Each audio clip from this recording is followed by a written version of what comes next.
ठंड ज़्यादा है तो आज किचन में ही मैंने अपना तामझाम बिठा दिया और आज बड़ा एक इम्पोर्टेंट टॉपिक है। हम लोग सभी उससे वाकिफ़ है लेकिन डाउटफुल भी रहता है दिमाग में कि अ, हम ये चीज़ ये प्रैक्टिस करना चाह रहे हैं, करें ना करें, कैसा आगे मतलब क्या इसके साइड इफ़ेक्ट्स हो सकते हैं। तो वो है पीजीआर। अब ये जो एक शब्द है ये काफ़ी कन्फ्यूज़िंग भी है और काफ़ी ईज़ी भी है समझने के लिए। तो पहले तो ब्रेक डाउन करते हैं छोटा-छोटा करके ताकि समझना आसान हो। ये कोई नया टर्म नहीं आया है बट मार्केटिंग ने इसको काफ़ी बढ़ा के हमारे सामने जो है लेके आ गई है कि अब पीजीआर जो है ये नई चीज़ आ गई है ये वो। जैसे आप लोगों ने प्लेनोफिक्स काफ़ी समय से यूज़ किया होगा।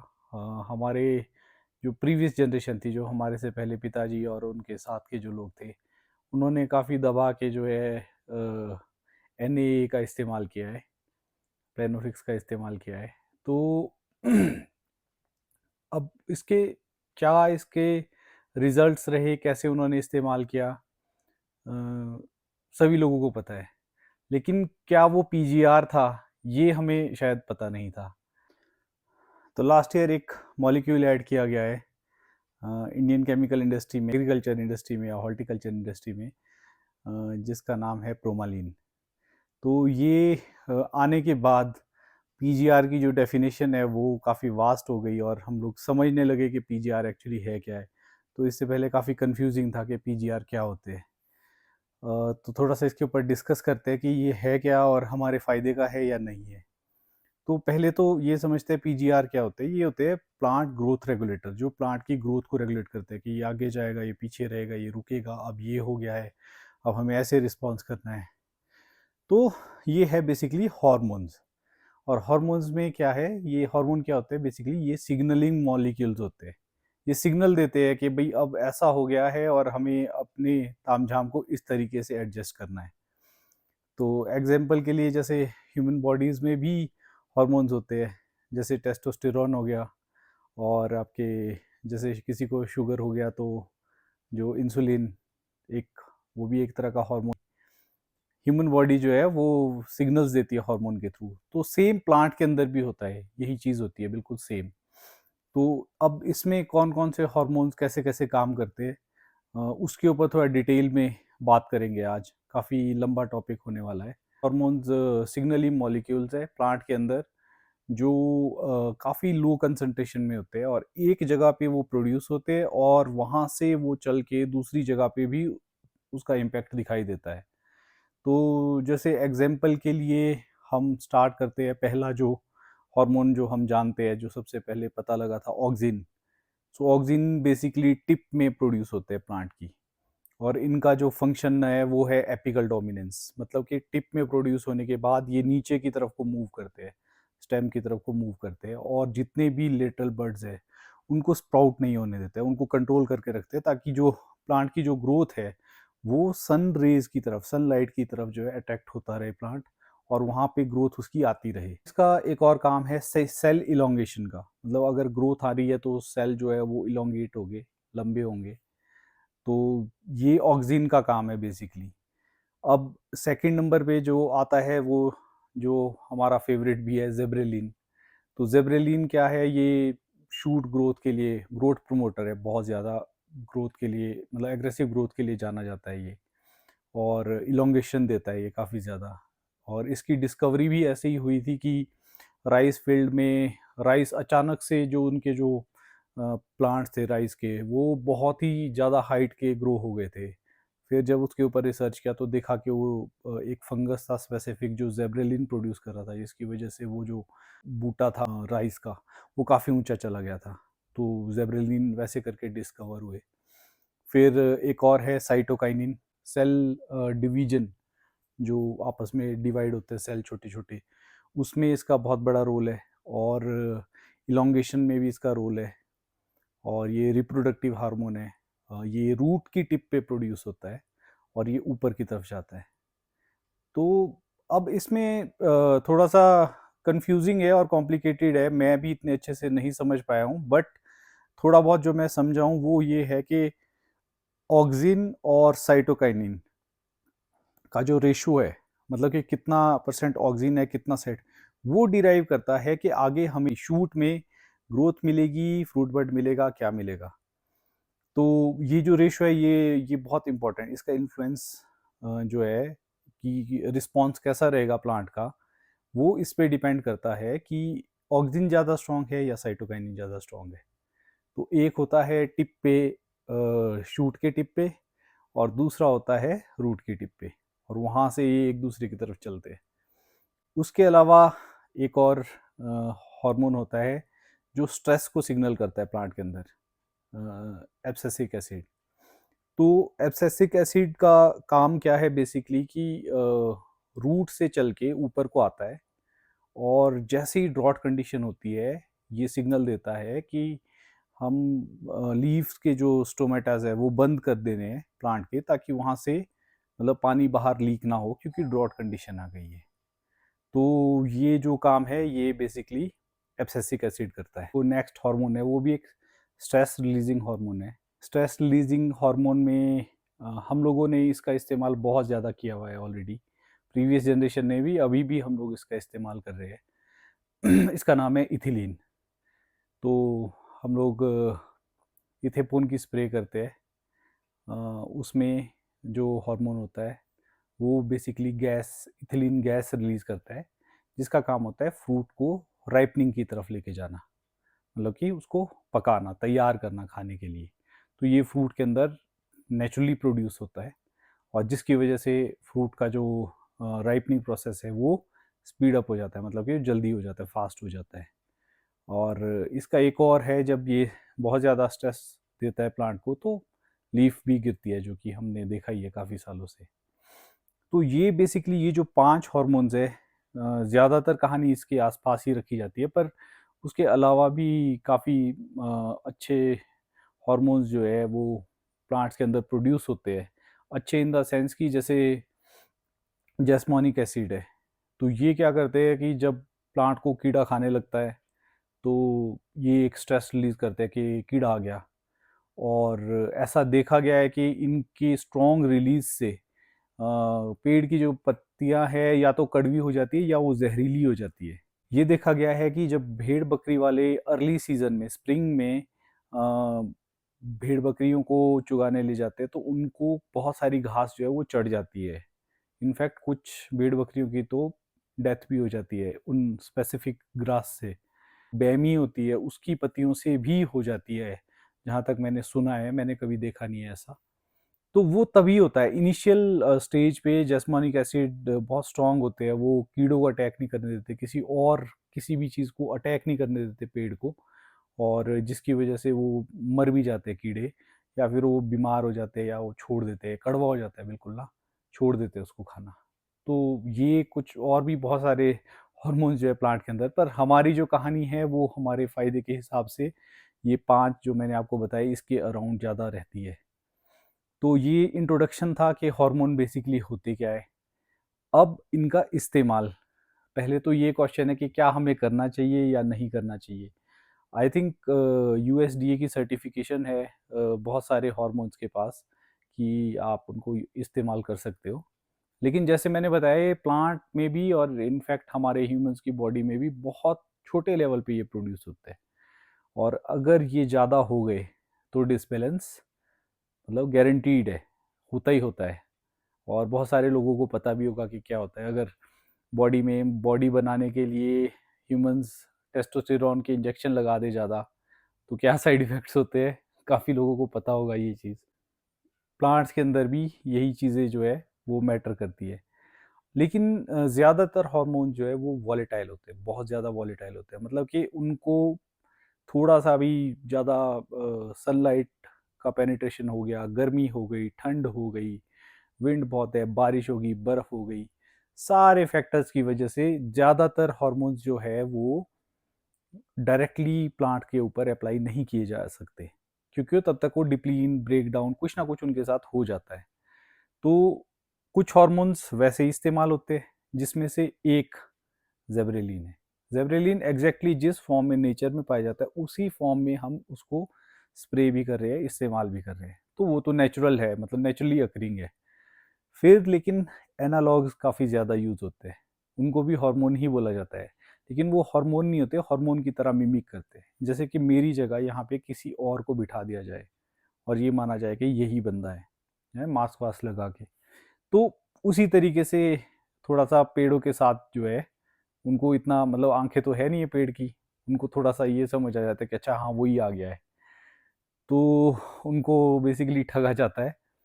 तो ये एनालॉग्स होते हैं, एनालॉग सेम उसी की तरह दिखने वाला, सिंथेटिक बनाया हुआ लैब में। और कुछ होते हैं जो हार्मोन के लेवल्स को अल्टर करते हैं, मतलब कि किसी हार्मोन को जो ज़्यादा जा रहा है उसको रोकना, ब्रेक डाउन करना, तो वो ऐसे केमिकल्स भी इस्तेमाल करते हैं। तो ये सारे पीजीआर की ही कैटेगरी में आते हैं, मतलब ग्रोथ रेगुलेटर्स है ये सारे, लेकिन सारे के सारे हार्मोन्स नहीं है और नेचुरली अकरिंग तो बिल्कुल भी नहीं है। इनफैक्ट जो नेचुरली अकरिंग है वो भी लैब में ही प्रोड्यूस किए जाते हैं, बट जैसे मैंने आपको बताया कि ये यूएसडीए से सर्टिफाइड होते हैं, मतलब ऑर्गेनिक की श्रेणी में आते हैं, जो सो कॉल्ड जो डेफिनेशन वाइज अगर कहा जाए तो। ये बेसिक स्टोरी है हार्मोन की, कि ये वाले हार्मोन्स जो है हम प्लांट्स के अंदर देखते हैं चेंज होते हुए, प्लांट की जो ट्रांसफॉर्मेशन है इनके ऊपर निर्भर करते हैं, और इसमें कौन कौन से मॉलिक्यूल्स जो है कैसे कैसे होते हैं। थोड़ा समझाने की कोशिश की मैंने, कॉम्प्लिकेटेड भी हो सकता है और किसी के लिए तो बिल्कुल आसान भी हो सकता है, स्पेसिफिकली जिन्होंने बायोलॉजी पढ़ी है उनके लिए तो बहुत ही नॉर्मल है। पर कहानी आती है प्रोडक्ट्स के ऊपर। अब मैं यहाँ से आगे आपको प्रोडक्ट्स के बारे में थोड़ा सा समझाता हूँ कि मार्केट में क्या अवेलेबल है, उसके क्या साइड इफेक्ट है और हम कैसे उनको इस्तेमाल कर सकते हैं, कैसे उनको अवॉइड कर सकते हैं, क्यों अवॉइड करना चाहिए, क्यों नहीं करना चाहिए। करते हैं ऑक्सिन की। ऑक्सिन में एन जो है वो ऑक्सिन की तरह मिमिक करता है। प्लेनोफिक्स इस्तेमाल कहाँ किया जाता है, अगर हमें फ्रूट थिनिंग करनी, प्लेनोफिक्स का इस्तेमाल किया जाता है, मतलब कि एन का इस्तेमाल किया जाता है। फिर दूसरा जेब्रेलिन। जेब्रेलिन में भी अलग अलग तरह के आते हैं, एप्पल के लिए अलग है, ग्रेप्स, पेयर्स और ये जो बाकी वेराइटीज़ है इनके लिए अलग है। तो रूल क्या है कि एक GA3 है, ये सेब में इतना ज़्यादा इम्पैक्ट नहीं करता है, GA4 और 7 जो है वो सेब के ऊपर इम्पैक्ट करते हैं। तो अगर आप कंपैरेटिवली प्राइस देखोगे तो GA3 का काफ़ी सस्ता है, काफ़ी मतलब इजीली अवेलेबल है वो, लेकिन GA47 जो है वो काफ़ी मशक्क़त के बाद अभी पहली बार लास्ट ईयर इंट्रोड्यूस हुआ है इंडिया मार्केट में, नहीं तो वही जो अलग तरीके से जो है इंडिया में लेके आया जा रहा था पहले वही था। ये जेब्रेलिन जो है ये आता है प्रोमालिन, जो इसका ट्रेड नेम है, उस फॉर्म में, लेकिन प्रोमालिन के अंदर सिर्फ जेब्रेलिन नहीं है, उसके अंदर साइटोकाइनिन है, और वो जो साइटोकाइनिन है वो भी सेम एनालॉग है, मतलब BA6 benzyl adenine, I think, मुझे एग्जैक्टली पता नहीं है, शायद यही नाम है उसका। BA6 जो है वो साइटोकाइनिन की तरह मतलब उसके अंदर परफॉर्म करता है, या मतलब कि उसका एनालॉग है वो। और उसके बाद एक और चीज़ आती है जो इंडिया में अभी हम लोग इस्तेमाल नहीं कर रहे हैं, वो है अपोजी। तो अपोजी का जो काम है वो इनहिबिटर है, मतलब कि वो जो जेब्रेलिन जो प्रोड्यूस होते हैं प्लांट के अंदर, अगर वो एक्सेसिव हो जाए और प्लांट को सारा ग्रोथ की तरफ ले जाए, रिप्रोडक्टिव एनर्जी उसकी ख़त्म कर दे, तो आपके सेम जेब्रेलिन और साइटोकाइनिन का जो रेशो है ना, वो भी बहुत डिटरमिन करता है चीज़ों को, बहुत सारी चीज़ों को डिटरमिन करता है वो। अगर वो रेशो बिगड़ गया तब भी कहानी काफ़ी ख़राब हो सकती है हमारे लिए, वो ध्यान रखना बहुत ज़रूरी है कि रेशो ना बिगड़े। बट जो जेब्रेलिन की एक्सेसिव जो जो वेजिटेटिव एनर्जी है, उसको कंट्रोल करने के लिए अपोजी का इस्तेमाल किया जाता है। तो ये धीरे-धीरे मैं एक्सप्लेन करूँगा आपको कि आगे कैसे होता है ये। और फिर उसके बाद प्लांट के अंदर जब तैयार हो जाता है जब फ्रूट हमारा, तो उस समय पे इथिलीन जो है वो उसका इस्तेमाल किया जाता है। वो इथेपोन की फॉर्म में जो है इंडिया में अवेलेबल है और काफ़ी टाइम से उसका इस्तेमाल किया जाता है। लेकिन उस समय पे NAA का भी इस्तेमाल किया जाता है। उसका काम होता है कि फ्रूट ड्रॉपिंग को रोकना। इनिशियली फ्रूट को झाड़ने का काम किया जाता है और लेटर स्टेज में वही सेम हार्मोन जो है वो फ्रूट को बांधे रखने का काम करता है। लेकिन उससे भी एक बढ़िया चीज़ है, एक और इनहिबिटर है जो इंडिया में अवेलेबल नहीं है, एवीजी। तो एवीजी का जो मॉलिक्यूल है, रिटेन के ट्रेड नेम से आता है, उसका जो काम है वो भी सेम इथिलीन को प्रोड्यूस होने से रोक देता है प्लांट के अंदर। और उसके जो रिजल्ट्स है वो एनए से बहुत तगड़े हैं, बहुत ही तगड़े हैं। और उसके अलावा एक और चीज़ इस्तेमाल की जाती है, जैसे इथिलीन जो है वो गैस है। अब गैस फॉर्म में तो हम कोई हार्मोन दे नहीं सकते प्लांट को, तो हम जो देते हैं इथेपोन जो देते हैं वो उसका एनालॉग है, मतलब उसी की तरीके से काम करता है। उसको जब पेड़ के ऊपर रोकना है तो एवीजी है, लेकिन अगर उसको तोड़ने के बाद लॉन्ग टर्म तक उसको कीप करना है, जो सीए स्टोर में किया जाता है, उसके लिए गैस आती है, उसको बोलते हैं 1 MCP। तो वो जो 1 MCP जो गैस है वो भी सेम फ्रूट के अंदर एब्जॉर्ब होके इथिलीन की प्रोडक्शन को बंद कर देती है। और जब वो बंद कर देती है तो फ्रूट जो है डिटोराइट नहीं होता है। तो अब आप थोड़ा थोड़ा समझ गए कि कौन कौन से हार्मोन जो है हम इस्तेमाल कर सकते हैं। और अभी तक इनमें से कुछ हम इस्तेमाल भी कर रहे थे, मतलब कि पीजीआर ऑलरेडी थे हमारे बीच में जिनको हम अभी इग्नोर कर रहे थे। उसके अलावा बहुत सारे प्रोडक्ट्स को पीजीआर बोल के मार्केट में बेचा जाता है, बट वो बेसिकली पीजीआर नहीं है, कोई न्यूट्रिशन है। तो क्योंकि एक जो टर्म है, मार्केटिंग टर्म मिल जाता है पीजीआर, वो इस्तेमाल करके हमारे को और भी काफ़ी सारे प्रोडक्ट्स जो है जो वो चिपकाए जाते हैं, तो वो अलग चीज़ है। पहले तो मैं ये बताना चाहूँगा कि मैं किन किन हार्मोन्स का इस्तेमाल करता हूँ। 2019 में मैंने प्रोमालीन का इस्तेमाल किया था, और मुझे उसमें कुछ ख़ास कोई रिज़ल्ट्स उसमें दिखाई नहीं दिए थे। ऐसे लग रहा था कि जैसे नॉर्मल से मेरा होता है वैसा ही है। तो मैंने ये देखा है कि लोअर एलिवेशन के अंदर उसका कोई ज़्यादा फ़ायदा नहीं है, तो मैंने उसका इस्तेमाल करना बंद कर दिया।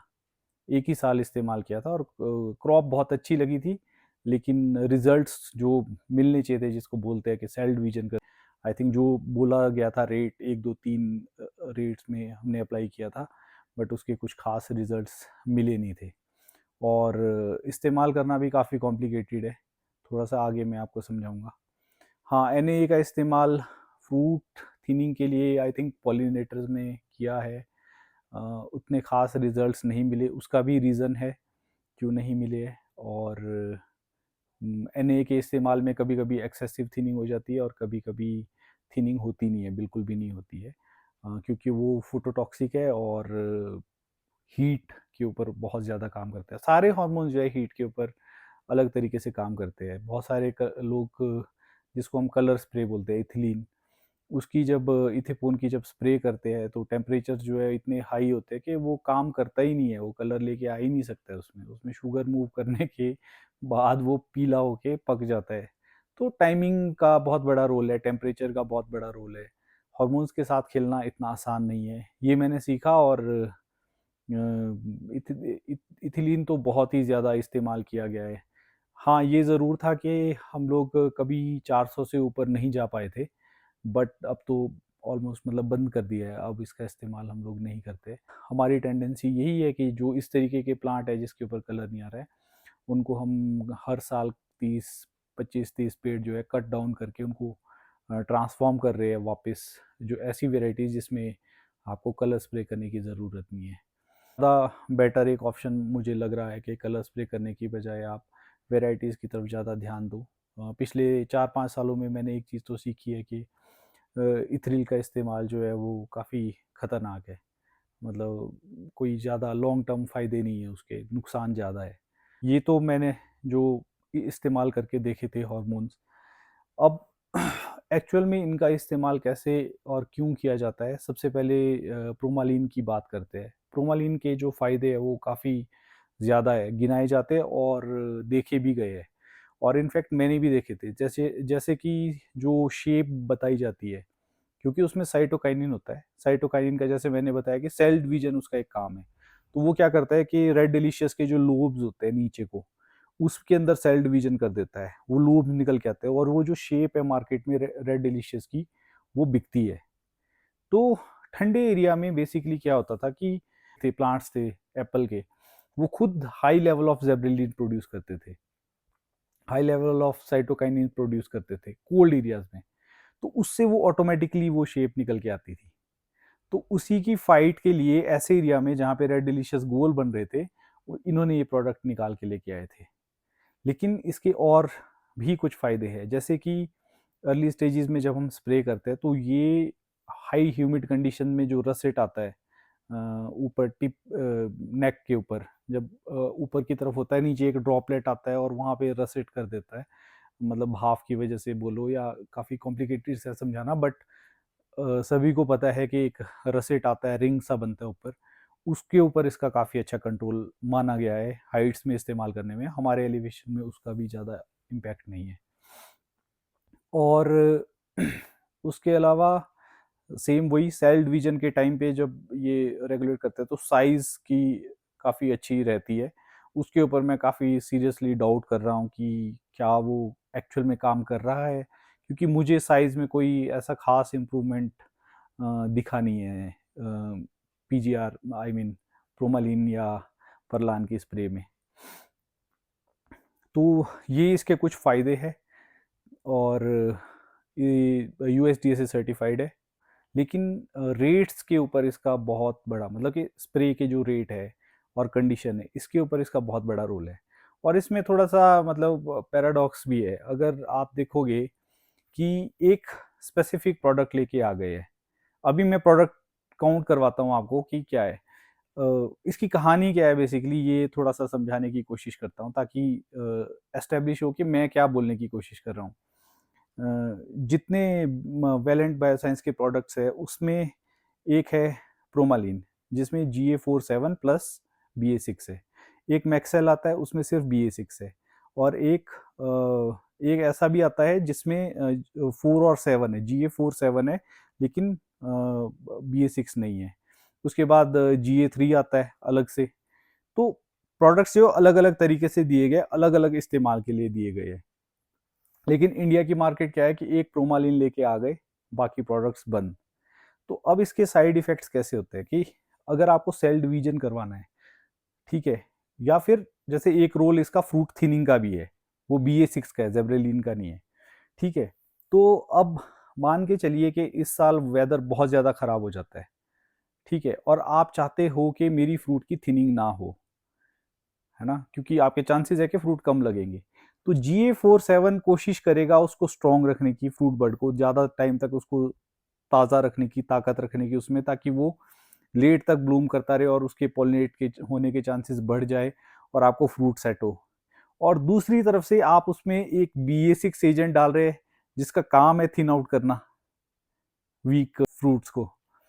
तो अब क्या होगा कि ऐसे में आपके पास इस कंडीशन में आपके पास जो प्रोडक्ट आना चाहिए था बेसिकली, वो सिर्फ GA47 आना चाहिए था, कि आपको स्ट्रेस कंडीशन में सिर्फ जेब्रेलिन इस्तेमाल करने हैं। BA6 अगर आपको ज़रूरत पड़ी आप लेटर स्टेज पे इस्तेमाल कर सकते हो, लेकिन हमारे पास ये ऑप्शन नहीं है। तो बहुत सारी क्रॉप जो है वो हमारी डैमेज हो सकती है, एटलीस्ट साइंटिफिकली तो हो ही सकती है, जो ये खुद बोल रहे हैं उस हिसाब से। सिमिलरली अगर हमने देखा है कि इस साल क्रॉप ईयर है, हैवी है, हमें GA47 की ज़रूरत नहीं है, और वेदर भी नॉर्मल है, फ्रॉस्ट नहीं आ रहा है, ठंड नहीं है, ठीक है। तो अब हमें क्या करना है, सेल डिवीजन करवाना है। थोड़ा विंड है। तो हमें क्या करना है कि एक तो सेल डिवीजन करवाना है, ठीक है, और दूसरा फ्रूट की थिनिंग करनी है। तो हमें सिर्फ मैक्सेल की ज़रूरत है, हमें तो जेब्रेलिन की ज़रूरत तो है ही नहीं है, तो मैक्सेल तो अवेलेबल है नहीं है इंडिया में। तो एक ही प्रोडक्ट को आप स्पेसिफिकली इस्तेमाल करोगे तो ठीक है, लेकिन अगर एक ही प्रोडक्ट के लिए कि यही कुल्हाड़ी है मेरी, यही कस्सी है, तो वो तो कुछ और ही होने वाला है कॉकटेल। और एक और मजे की चीज मैं आपको बताता हूँ, लेट्स से कि विंटर्स काफी कोल्ड गए, ठीक है, और अर्ली स्प्रिंग भी काफी ठंडा है, और ऐसे में अगर प्लांट की रिप्रोडक्टिव एनर्जी कम है और ग्रोथ ज़्यादा जा रही है, और आप इस प्रोडक्ट का इस्तेमाल करते हैं जिसमें GA47 है, तो जेब्रेलिन और ग्रोथ को प्रमोट करेगा, और वो ग्रोथ इतनी ज़्यादा होगी कि उसको कंट्रोल नहीं कर पाओगे, ठीक है। अब उसको कंट्रोल करने के लिए ये लोग क्या करते हैं कि जैसे ही फ्रूट का एक स्पेसिफिक साइज होता है, आई थिंक 10 mm या 14 mm, मेरे को एग्जैक्ट नंबर याद नहीं है, बट आप लोग गूगल कर सकते हो। उस साइज पे होने के बाद, ऑलमोस्ट पीनट साइज होने के बाद, वो सीधे अपोजी की स्प्रे कर देते हैं। वो जेब्रेलिन को इनहिबिट कर देता है, मतलब कि उसको रोक देता है कि भाई अब तेरा काम खत्म, तू रुक जा। और प्लांट क्या करता है उस समय पे, नेक्स्ट ईयर की क्रॉप को सेट करता है। तो उस टाइम पे वो आर्टिफिशियल उसके ऊपर स्ट्रेस क्रिएट करते हैं कि तू अब रिप्रोडक्टिव एनर्जी दे, वो भी हमारे पास नहीं है। तो अब ये काफी कंफ्यूजिंग है कि आप सिर्फ एक पीजीआर बोल के एक प्रोडक्ट को आप इंडिया में बेच रहे हो, तो आधे तो काम ही नहीं है इसके।